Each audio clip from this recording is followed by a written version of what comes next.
Hey everybody, thank you so much for joining in on today's video topic. Today what we're going to be talking about are aquatic turtles of North Carolina. So what better place to talk about aquatic turtles than actually out at the lake. So this morning I'm actually out at Dan Nicholas Park Lake, and what I'm hoping to do is actually set out a turtle trap to see what kind of turtles that I can find that are living in this lake. And the reason why it's important for me to figure out what kind of turtle species are living here is because in North Carolina there are 21 native species of turtle. Some of them are sea turtles. One of them is actually a terrestrial turtle, the box turtle. But a vast majority of them do live in lakes and rivers and streams and things like that. And so I want to know how many are actually living, or what kind of species I can find living in this lake.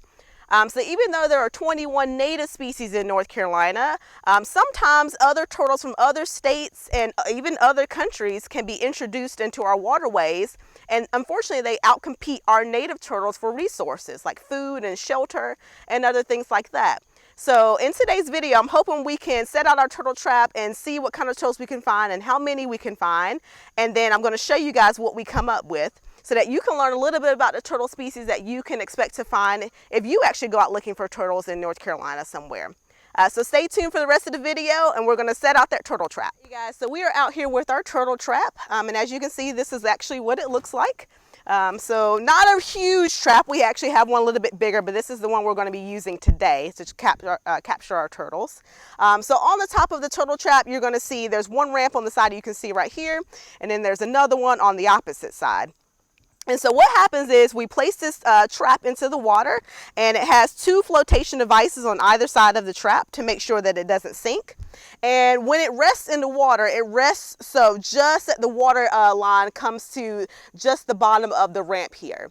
And so when turtles climb out of the water to bask in the sun, as I'm sure many of you have seen them do on logs and fallen trees in the lakes and things, they'll come up onto this trap to bask in the sun, and then when they get to the top, this thing is actually on a wire that actually goes back and forth. So when the turtle gets to the top to rest in the sun, it tips this thing forward, and the turtle actually falls into the trap.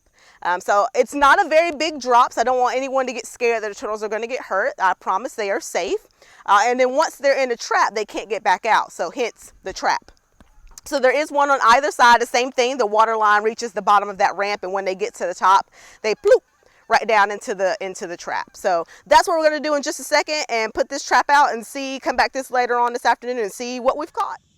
Alrighty folks, so our turtle trap is now placed in the lake. As you can see, the ramps are barely touching the water, in the hopes that when turtles come up to bask and they get up to that solid platform, that they actually end up in our trap and we can see what we've caught. It is secured to our fishing bridge by this rope here so that it doesn't float away. But yeah, so we're going to check it out in just a few hours and see if we've caught anything.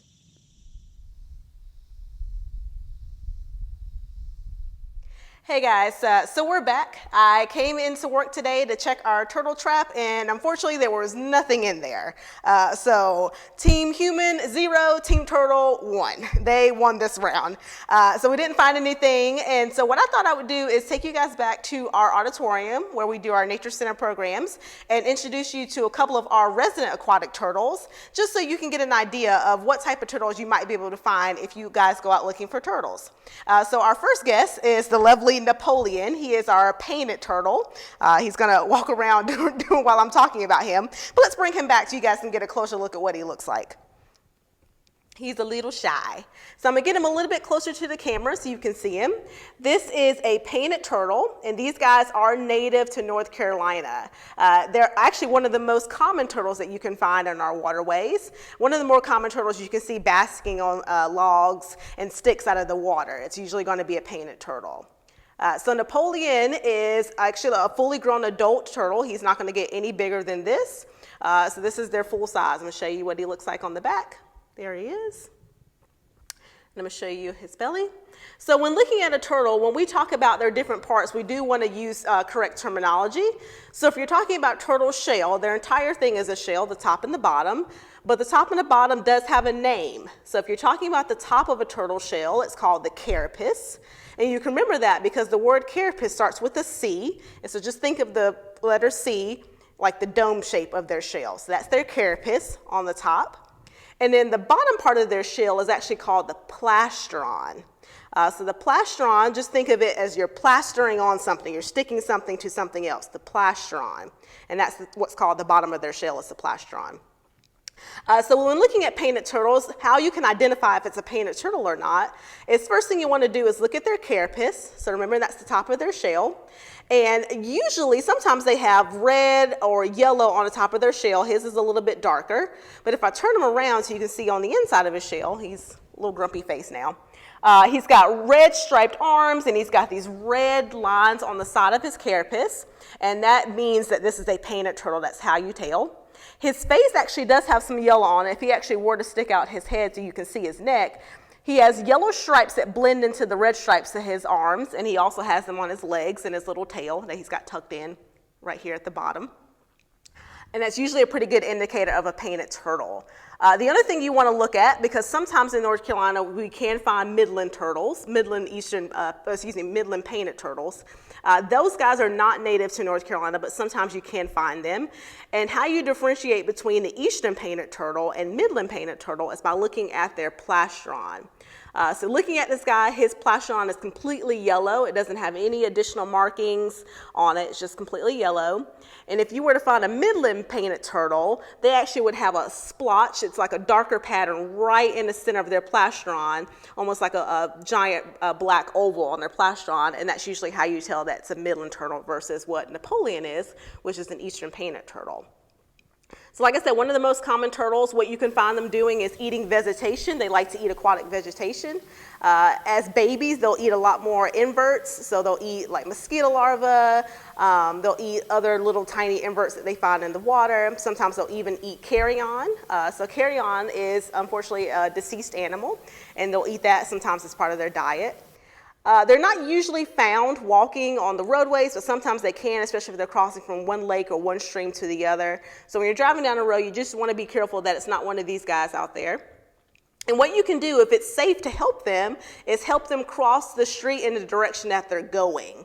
So if you take them back in the direction that it looks like that they came from, as soon as you drive away, unfortunately, they go right back into the road and can unfortunately be hit by another car. So if you see one of these guys or any other turtle, you can do your best to help them across the road, only if it's safe for you to do so. But typically they'll cross the roads if they're looking for additional habitat, if there's too many turtles in the pond where they're from, or if they're looking for mates or looking for food, that's when they're going to be crossing the roads. But normally they like to live in still bodies of water, like lakes. That's the majority of where you're going to find them. They don't typically are found in as many streams, but sometimes they can be. So I'm going to get him a little bit closer so you can see his little face. There he is. So on turtles, their shell, they can feel when I touch them. He can feel me touching him. Their spine runs all along the back of their shell, and this entire shell is actually their rib cage that's just formed to make a shell.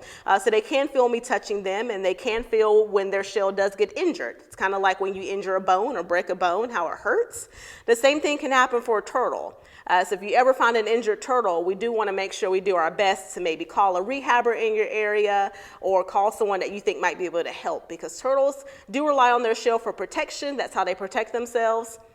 Because to Napoleon, I'm a big scary predator and trying to eat him. So he's got his arms and his legs and his head tucked inside and his little tail right here to make sure I don't get all to the soft squishy bits. He wants to make sure that he can pull himself into that shell to protect himself.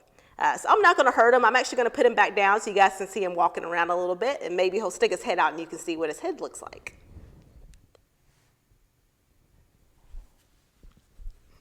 So in addition to Napoleon, I'm also going to show you one other turtle. It's not a turtle species I've ever found at our lake. I have found painted turtles out at our lake. But this other turtle is native to North Carolina. It's just that I haven't found them at our lake. It doesn't mean that they're not here. But we're going to talk about him in just a minute.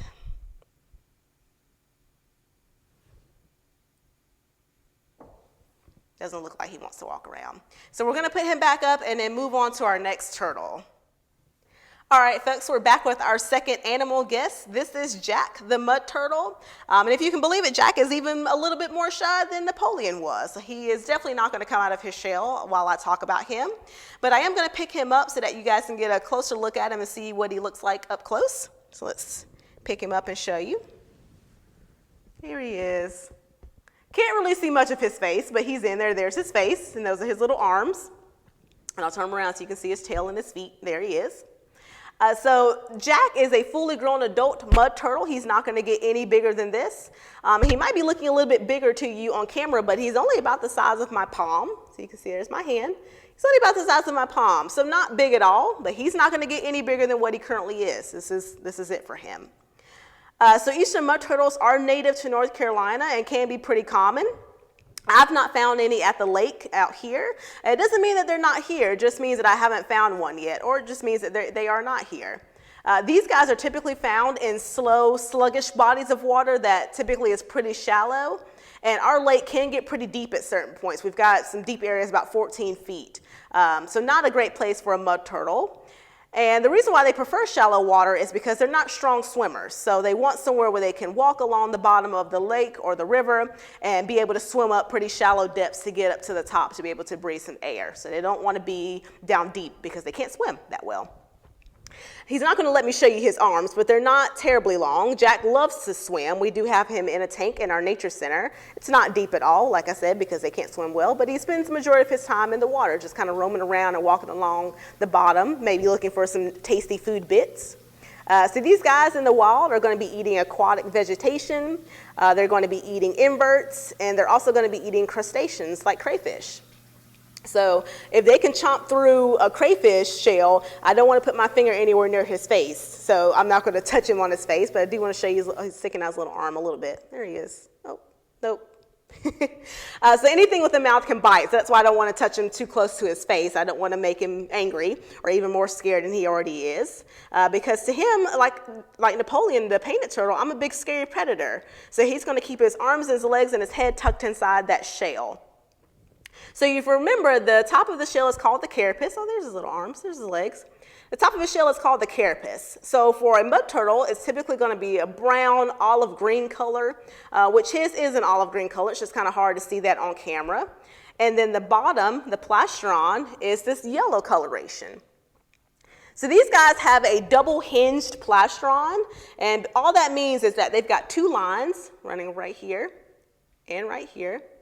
And that allows the bottom of their shell to be a little bit more flexible so that they can flex that top part and the bottom part to be able to pull as much of their arms and their legs and their head inside the shell as possible and be able to get away from predators trying to eat them. So this shell is for protection. So these guys are typically going to be found, like I said, in slow, shallowish water. So they do want to protect themselves with the shell in case some birds come by. Even a big bird like an eagle or osprey can prey upon these guys. So they want to make sure that they can protect themselves. And so they've adapted to have that double hinge to pull as much of their body inside as possible. So these guys are turtles. They can swim, but they are actually considered a semi-aquatic turtle. And basically what that means is that they spend part of the year actually on land as a terrestrial turtle. In the wintertime, they'll hibernate. They'll dig a hole in a forest somewhere about maybe an inch or two deep, so not terribly deep at all. And that's where they'll pretty much be the entire winter. They'll wait out the cold until it's time for them to come back out and go into the water back in the springtime when it's warming up a little bit. So semi-aquatic turtle. They also one of the only turtles that can tolerate brackish water. So brackish water basically means that it's a mixture of salt water and fresh water. It's where the rivers meet the ocean. So like you guys know, streams run into lakes, into rivers, and the rivers run into the ocean. And that's how the water cycle is. So these guys can live out there in brackish water versus like the eastern painted. You're not going to find them as much in brackish water. But the mud turtle can tolerate. Oh, he's coming out. There he is. You can see a little bit more of his face. I'll get him a little bit closer. There we go. They've got some weird looking eyes. So they've got some stripes in their eyes. And that just helps him see underwater. He's looking around now, getting a little bit more comfortable with me, so that's nice. So Jack has lived with us not that long, maybe like less than a year. But Jack is actually the oldest animal in our collection. He's actually about 44, 45 years old. So pretty old for a turtle. In captivity, they can live quite a long time. 50, 60 years is not unheard of for a turtle. There are reports of like a box turtle living to be over 100 years old. So turtles don't make great pets if you're not looking for something that you'd have to spend your entire life taking care of, or maybe even willing it to your children or even grandchildren, because they can live quite a long time. But that's how we got or acquired Jack, is that he was a pet and kept for many years, and now he lives here with us. So we take care of him. So here he is. He's sticking out more of his arms than his legs. There he is. You're getting a good look at him. Here he is. So I do want to apologize that I wasn't able to find any turtles in the trap for you guys today. Hopefully we can set it out another day and send out another video so that you guys can see if we do ever catch anything out here. But I hope you guys enjoy this video and getting to learn a little bit more about Napoleon and about Jack the turtle, and about any of our other freshwater species that you can find in North Carolina. So remember, we're at Rowan Wild, located at Salisbury, North Carolina. My name is Brooke Wilson, and I hope that you have enjoyed this video. Take care, guys.